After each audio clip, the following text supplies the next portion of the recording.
tight leash. You're on a tight leash and I'm unattached, just like in real life. No, that's right. You have strings. I'm married, you're not. I'm not. I have no anchor. You're married. You have a big anchor. What are you? You are married to something. Come on, what? I am. Scotch. I am. I'm married to my work. Live. Ladies and gentlemen, Dirk Benedict. And Dwight Schultz. Wayne Schwartz. And what's his name? Yeah, too, and this is... What's that sound? That's the people on the other side.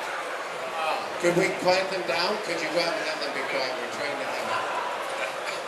I don't hear so good, but the only thing I hear is background noise. We missed this yesterday.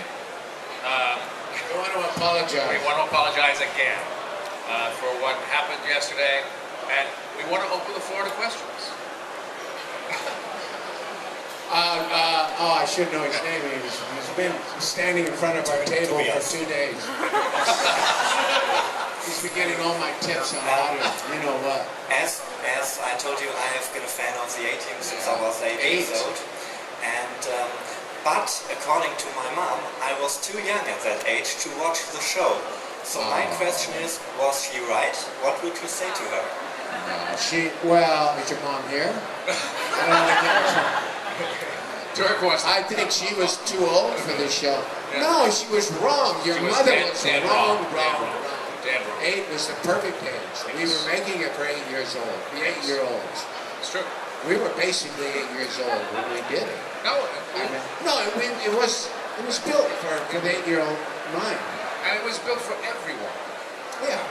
But I mean, all the stuff that sequence where we would build something spectacular. I mean, that was wonderful for young kids to watch, and actually a little bit instructive. Yes, and I mean, what other show had an invisible dog? I mean, come on. In fact, this is the truth. When he wrote the Invisible Dog, Billy, I went, and it was like the tag. You know, they have the last scene of the show, and being trained as a mime. I said, I'm gonna be pulled off by the dog. And they said, oh no, you can't do that. You can't do that. And the director called Stephen J. Cannell, and Cannell got me on the phone, and he said, what do you think this is, a kid show? And I said, well, yes, this is a kid. And I said, just let me do it both ways. That's right. And I did it my way, and I did it their way. And then he finally used my way. I mean, and then he put it in the credits. And then he put it in the credits, right. It was, you know, the freeze frame. At the end. We were actually, the three of us, George not so much, but T and Dwight and I were very silly fellows. So there was a tendency to make the show, you know, funnier and funnier. Try and make it funny. It was just something instinctive, and the people that produced it, created it, resisted that a bit. But I think part of the charm of the show is that it was funny. It still is, isn't it? It is still funny. I wish we were still funny.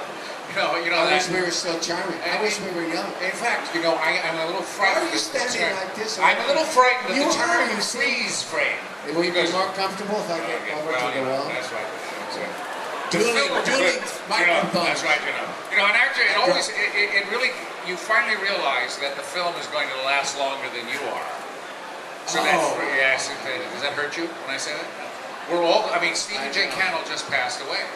The creator, the man who wrote many of the episodes, created and co-created. Changed my life. I mean, I literally just changed my life. Yeah. And we thought he was 20 years older than we were. He was only like 4. 4 or 5. Well, of you. Well, of me. 9. Come on, me.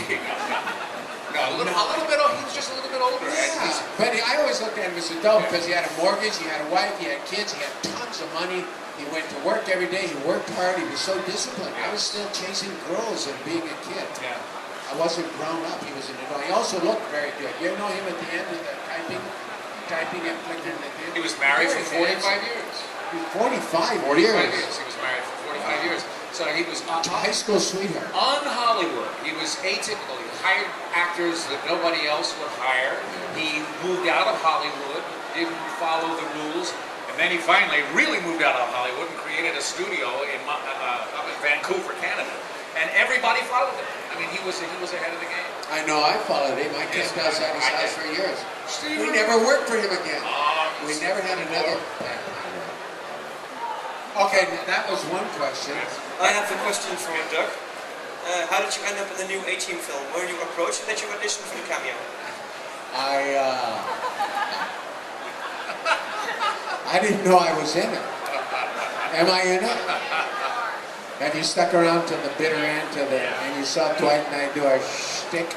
I haven't seen it and I didn't see myself in it. The reason I'm in it is because they paid me enough money that I have a side to me that's a bit boorish. I didn't really want to be in it because the parts were on the insulting side. It wasn't a real part. I wanted to play a character. And it wasn't that, so I asked, I said, look, if you pay me $75, okay, I'll do it. And so, you probably got 100. Anyway, that's how I ended up in it, but it was not what I had hoped it was going to be. No, it was bad form putting it at the end of the credits. They should have cut it. And in fact, Charlton called me and told me we were cut.